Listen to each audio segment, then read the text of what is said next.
Welcome to our newest installment of The View from Legal Street. Help us help you get paid. It's our series of practical, real-world tips and tricks to help healthcare providers bolster their revenue cycle, maximize their reimbursement from commercial insurance companies. As always, I'm Zach Rothenberg, co-chair of the litigation practice group here at Nelson Hardiman. We are a boutique law firm focusing exclusively on the representation of healthcare providers and life sciences entrepreneurs. Today, we will be talking about the revenue cycle and in particular, quality of earnings with my friend Peter Walstrom of Walstrom and Associates. Peter has spent years in the healthcare industry, first as an owner and operator of direct care facilities, then as a founder of a revenue cycle management company, and as an executive VP of an enterprise software company. Now, Peter is sharing the knowledge and wisdom he picked up along the way through his consulting practice, working with healthcare clients to streamline their revenue cycle processes, increase revenues, and ultimately raise the bottom line. Peter, let's just jump in, okay? Let's go. All right. Question number one. What is quality of earnings and why is it important? So quality of earnings is as a concept, is essentially the sustainability and predictability of the earnings that you're reporting. So if you're taking a look at, let's say last year's profit and loss statement, your revenue minus your expenses and costs equals your bottom line or profit. The revenue side of it is what we're talking about here. And we're specifically what makes up that revenue and how sustainable that is out into the future. As we know, a lot of businesses or most businesses in most industries trade at a multiple of their earnings. And a huge part of that, half the equation is revenue. So is the sustainability of the revenue, if you're someone who's going to be investing, buying a company, even working for a company, that multiple, whether it's 5 times multiple is your value or 8 times multiple is your value, once you're putting money into a company, you have to then take those 5 or 8 years, whatever multiple you're paying, to get your money back. So if those earnings aren't of high quality, they're not sustainable, they're based on events, they're overly inflated, then you're not actually paying the right multiple. You're paying a multiple of that. And where you think you might be paying 5 times earnings, if those earnings are very poor quality, you could actually end up paying 10, 15 times earnings. You know what I mean? Because you start to suffer. What kind of factors are important to examine or consider or to understand your own quality? Specifically, I think the having the contracted rates, because there's 2 big variables in our industry. You have what are the number of days I'm going to get authorized per patient or per level of care per stay, and then I have the big question of what am I going to get paid?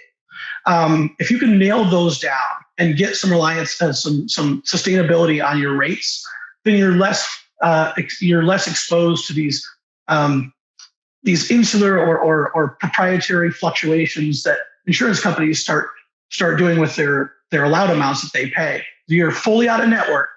You could be getting $800 a day for your residential stays. That's not quality in earnings. That's a huge amount of risk to your earnings, to the sustainability of your earnings. So in-network contracts, being able to take Medicaid, anything that you're able to nail down those 2 variables.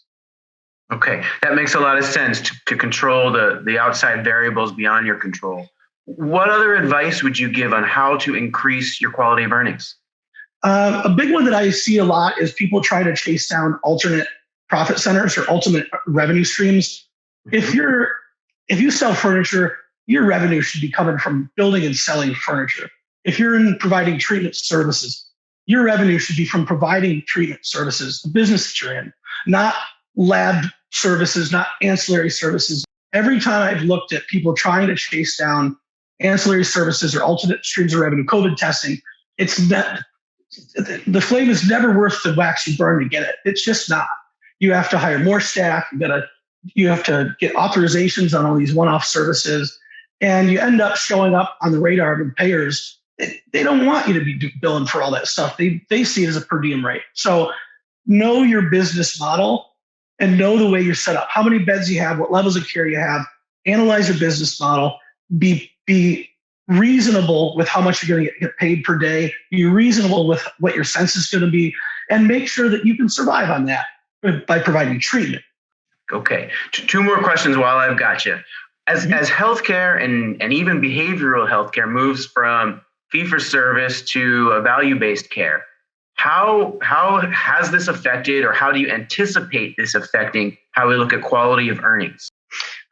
Boy, I see. I mean, value-based care has to do with the fact that we don't currently have a universally agreed upon mechanism for tracking efficacy.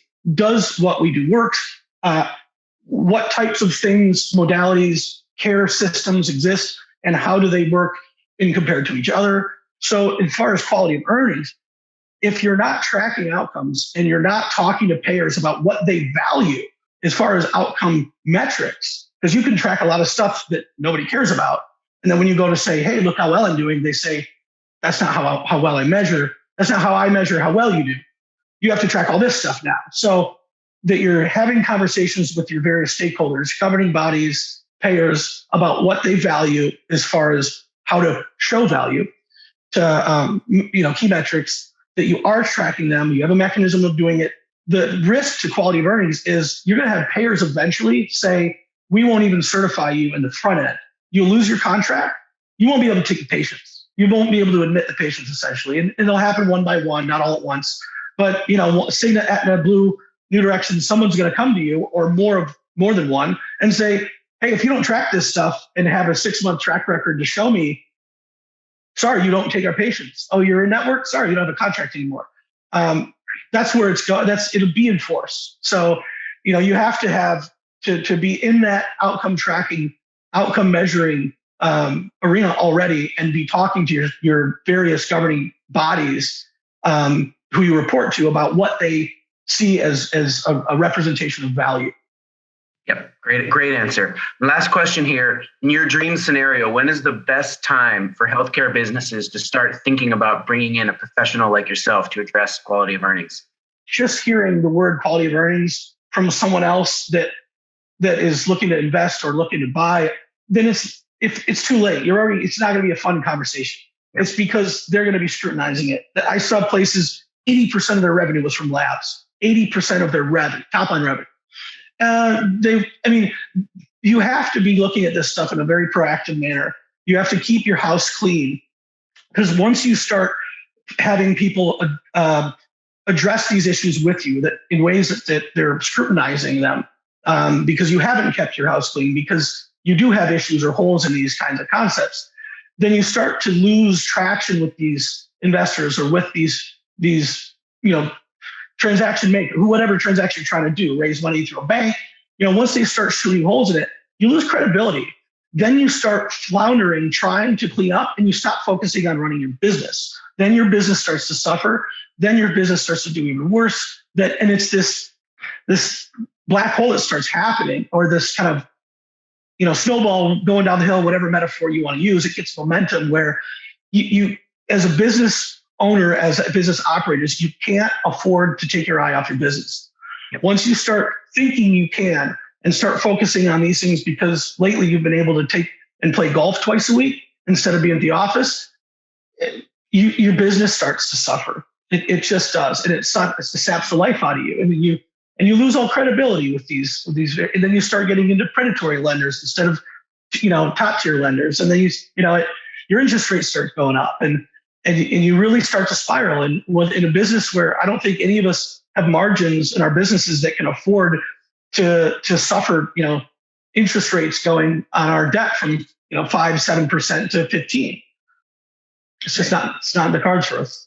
Got it. That's really helpful. Hey, Peter, it was great talking to you today. Thanks for spending time with us. I appreciate it. My pleasure. All right, you take care. Take care.